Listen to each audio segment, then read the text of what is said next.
The U.S. Treasury is saying that DeFi services are not compliant with AML and anti-terrorist financing rules. They said that the most significant current illicit finance risk in this corner of the crypto sector is DeFi's compliance. The Treasury said that thieves, scammers, ransomware, cyber criminals, and actors for the Democratic People's Republic of Korea are using DeFi to launder proceeds from crime. Now, this came out in a recent report that I believe was published this morning. Adam, I'm going to toss this one off to you. Are you surprised to hear this? Because I sure am not. I mean, I think it's an important reminder that of all the challenges that exist in our world today, the thing we really need to be concerned about is North Korea. I think that it's absolutely correct of the Treasury to recognize North Korea presents the biggest threat to our financial system, the biggest threat to our stability and security at home. And just clearly, I'm joking here. I mean, like, it's ridiculous. It continues to be, just like, these people remain threatened by these types of systems. Mm-hmm. And there's lots of different ways that I can say that, but that's really what it comes down to. If you want to get into the specifics of this, when you look at DeFi is inherently a neutral system. And there are ways that you can compromise that neutrality, but a lot of the value that comes from DeFi actually is that neutrality. And so the argument that they make is, well, anybody can use this. That means that thieves and criminals can use it. But the other side of that is that anybody can use this, which means that if you're an oppressed, freedom fighter living in a country that has a dictatorship, or is undergoing something else terrible, your government can't stop you from using it either. So it's, again, like, the question is it better to empower people in ways that might also benefit criminals? Or is it better to, go after criminals in ways that will likely entangle normal people? And the government of the US and governments around the world have clearly made the choice that they're willing to sacrifice the happiness of normal people if it allows them to at least pretend like they're getting closer to that stated goal that they have. So I'm very skeptical of this story, as with all of these stories. Will, what do you think? Yeah, Niraj Agrawal, who's the head of comms at Coin Center, had a great tweet that I think just summarizes my entire opinion in one. This is actually from 2021. But I'm going to read it here. He said, "I'm sorry that your warrantless surveillance regime was built on the assumption that people would always need intermediaries to transact." And I think that encapsulates this whole thing, right? Because DeFi allows you to use this neutral blockchain to talk with another person on the other side of the world, or they could be next door. It doesn't really matter. It's hard to know. The thing is, there's no intermediary between the two of you. There's just the software that connects two people together. There's not a central actor here. Again, it's just the software. And the software is increasingly becoming decentralized to the point where that software is almost becoming agnostic, really is neutral technology.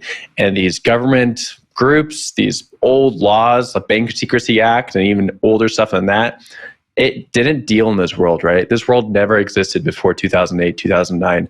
And now these laws have to grapple with something that is uncharacteristic to anything that was in the legislation. And there's going to be some problems. So if you look at the CoinDesk article, and if you go into the report itself, you'll see some things that just like they don't square well, right? They're talking about KYC and AML for DeFi platforms and how these quote unquote entities need to put this into their systems. It's like, that's not really how any of this works. So there's going to be some friction here. I think the last point I want to point out here before I hand it back over to Jen is that the report does say that some of these systems claim to be decentralized and they're not. And I think that's going to become like the pain point, right? If you claim to be decentralized and you're not, there's going to be some problems for you in the future. Jen, over to you.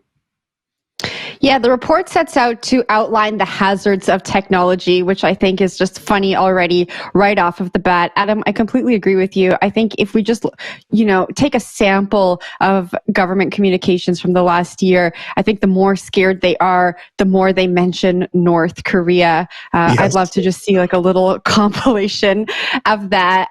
The report is also calling from input from the private sector. So there's this air of collaboration here. They're saying, we encourage the private sector to come and talk to us to help us figure out how we can look at DeFi and how we can implement AML and KYC into DeFi products. I don't think we've seen that play out in the past. They always say the private sector needs to come and talk to us, and the private sector comes and talks to them, and then nothing tangible, nothing good comes from it. It's just a lot of talking back and forth. So I don't know. I wonder if this is just a report to air the government's fears when it comes to DeFi, and not much will happen from here. The other point I want to bring up before I toss it back to you, Adam, is they talk about this AML and KYC, right? They talk about bad actors using DeFi for crime. But we see time and time again, when DeFi protocols are used to move money around, those assets often get frozen. We're able to track those assets a lot quicker than if these bad actors were using cash or things from the traditional financial system. And so I would love to see that brought up in a report like this. But Adam, we'll give it to you for last words. Yeah, I mean, there are just so many assumptions that go into these types of things. And again, like to the industry comment perspective, you can kind of think about this like the government is used to regulating horse-drawn carts, and they're, used to having the need for there to be rules about how you deal with horse poop, right? Because horses poop a lot. It was a big problem when this was a thing. And so now they're looking at these, electric vehicle manufacturers that perform the same broad function as a horse-drawn cart does, but they don't have any problem with horse poop. And so they're like, well, we think that the horse poop rules should apply to you guys too. And so you need to have the same facilities on the back of your devices as these guys do. It's just fair. And they say, well, we'd like you to comment on this. We'd like you to explain to us, how can we better nuance this so that you can best deal with your horse poop problem? That's the situation that we're in right now. They're incompatible. It's not that this is an evolution of the thing. It's that it's a fundamentally different thing. And so when you try to apply those rules to it, it's nonsensical and it's just a giant waste of everybody's time. But it does serve the purpose of keeping things ambiguous, of stretching things out. And that really is the game that these governments have been playing for quite some time now. Will?